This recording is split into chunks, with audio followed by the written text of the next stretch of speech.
que é uma endotoxina gerada pelo corpo, que se acumular pode dar gota, pode inchar seu pé, seu dedão. Mas não é só isso não dá só gota, dá pressão alta. E ele tem pressão alta, ele é hipertenso, ou ela é hipertensa. E eu agora baixo a pressão desse paciente, eu estou prejudicando. A pressão vai baixar, mas esse paciente vai morrer mais cedo.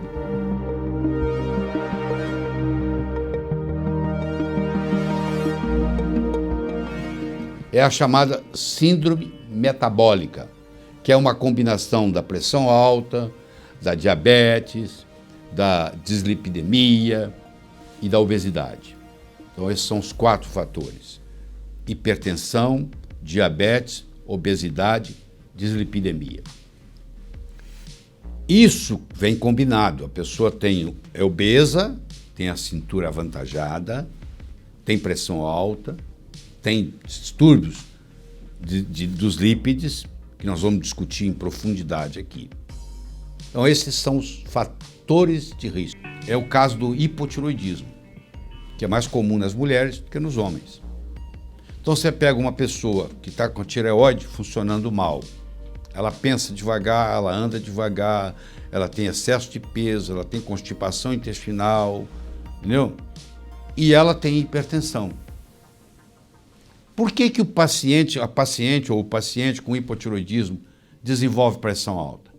Porque a tireoide é responsável pelo metabolismo basal. Quando o nosso metabolismo diminui, há a produção de uma substância chamada mucina, que é uma glicoproteína. E essa mucina infiltra, inclusive no sistema vascular, nos vasos, e ela aumenta a resistência periférica. E agora o sangue, para chegar lá, tem que aumentar a pressão. Se imagina você tendo uma bomba que você joga água para o 4º andar do prédio. E agora alguém do 12º andar pede para você jogar água com a mesma bomba para o 12º. Se a sua bomba tiver pressão suficiente, você vai jogar. Se ela for uma bomba só para o 4º andar, ela jogava água para o 4º andar, mas ela não consegue jogar para o 12º.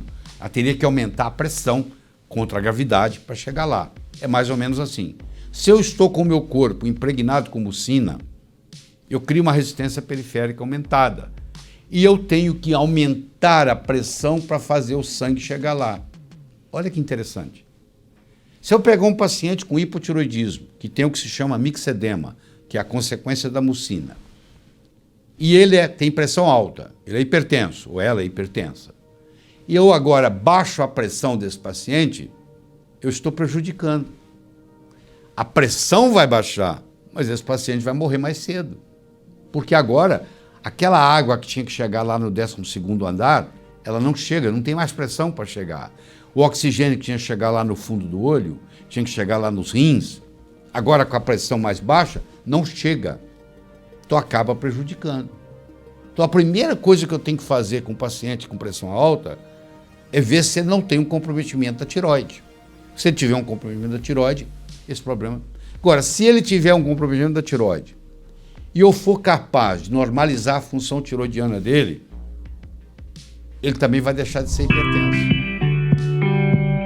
Resistência insulínica, que cada vez tem mais no mundo. É a pessoa que tem mais insulina do que deveria. Os níveis de insulina estão aumentados no sangue. A insulina é um hormônio que retém sódio. E retendo o sódio, retém água. O volume aumenta. Você lembra daquela história do rio? Que de repente o leito é mais estreito, a água tem que correr mais rápido? Deu correnteza? Pois é, aqui mais ou menos isso também. Agora eu tenho mais sangue, eu tenho mais volume, por mesma vasculatura. Então agora a resistência também aumenta. E com isso aumenta a pressão.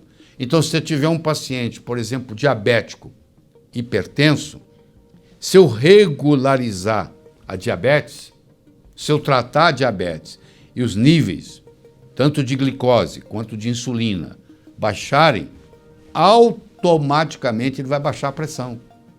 Então eu tenho que tomar cuidado, porque se eu estou tratando de um paciente diabético com pressão alta e eu estou tratando a diabetes e a hipertensão, e o diabetes normaliza, aquele remédio agora para hipertensão ficou demais. E esse paciente pode ter uma crise de hipotensão, pode desmaiar. Uma outra causa de aumento da pressão é a elevação do ácido úrico. O ácido úrico elevado também produz vasoconstrição, também aumenta a resistência periférica, entendeu? Então, se eu faço uso de muita frutose, a frutose aumenta o ácido úrico. Quando Deus fez o veneno chamado frutose, ele fez concomitantemente o antídoto desse veneno, que se chama fibra. Então, quando eu ingiro uma maçã, quando eu chupo uma laranja, quando eu como um abacate, eu estou tendo parte de frutose, o abacate menos ainda, estou tendo parte de frutose, mas estou tendo a fibra. E essa frutose vai ser liberada aos pouquinhos para cair no meu sangue. A analogia que eu faço é muito simples. Você imagina que você está com o seu pé aqui e alguém coloca 10 quilos em cima do seu pé. Não machuca. Tira, coloca outros 10, não machuca. Tira, coloca outros 10, não machuca. E chega a colocar 100 quilos no seu pé, 10 de cada vez. Agora ele pega esses 10 barras de 10 quilos, que faz 100 quilos, e coloca no seu pé de uma vez. Vai quebrar seu pé. 10 de cada vez foi 100 quilos no pé. 10 de cada vez, não quebrou o pé. Se eu libero a frutose aos pouquinhos no sangue, o meu fígado dá conta. Agora, se eu tomo um suco de laranja, que foi feito, a natureza não tem aparelho para fazer suco, a natureza não espreme nada, isso é coisa criada pelo homem. Se eu tomo um suco de laranja fresco, sem açúcar, eu tenho muita frutose. E aquilo não é de uma laranja só. Eu posso tomar um suco de 6 laranjas num segundo, num golo só. E aquilo vai de uma vez para o fígado.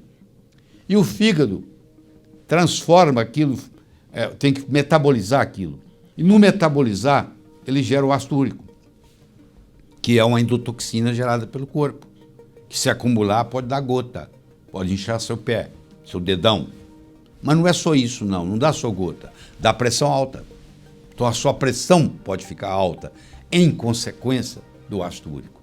Então se eu vou e trato o ácido úrico, se eu reduzo a ingestão de frutose, hoje tem medicamentos apropriados para baixar o ácido úrico, para facilitar a eliminação do ácido úrico ou diminuir a produção de ácido úrico, isso também vai facilitar sobremaneira o tratamento da pressão alta.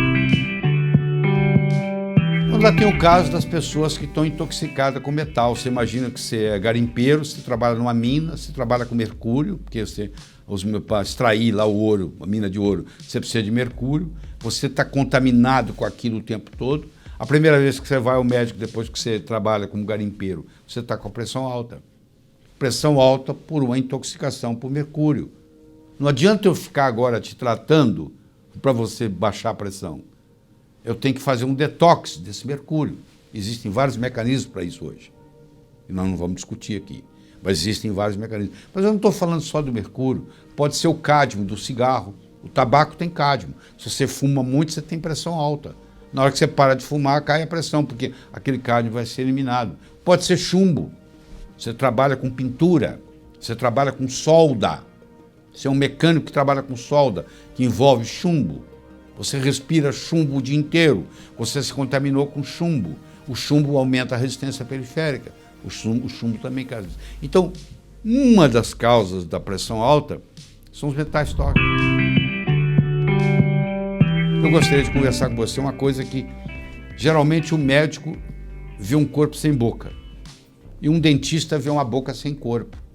E parece que são duas coisas separadas. Parece que a boca foi delegada para o dentista e o médico ficou com o resto do corpo. Mas primeiro que não chega uma boca sozinha num consultório, nem chega um corpo sem boca num consultório médico. Então o médico tem que aprender a olhar mais para a parte odontológica e o dentista tem que aprender a olhar mais para o corpo como um todo. Uma infecção dentária assintomática, um canal maltratado, uma extração inadequada de um dente, siso, por exemplo, que tem muito a ver com o coração e com a pressão alta. Eu já vi casos de jovens com pressão alta, que tiveram o siso mal extraído, que ficou um pedaço da raiz e que, uma vez diagnosticado, foi tirado essa raiz que estava lá, inadequadamente ainda lá, e a pressão normalizou. Nunca mais precisou tomar remédio para pressão. Entendeu? E a pressão era alta por causa dessa infecção que tinha na área do seio.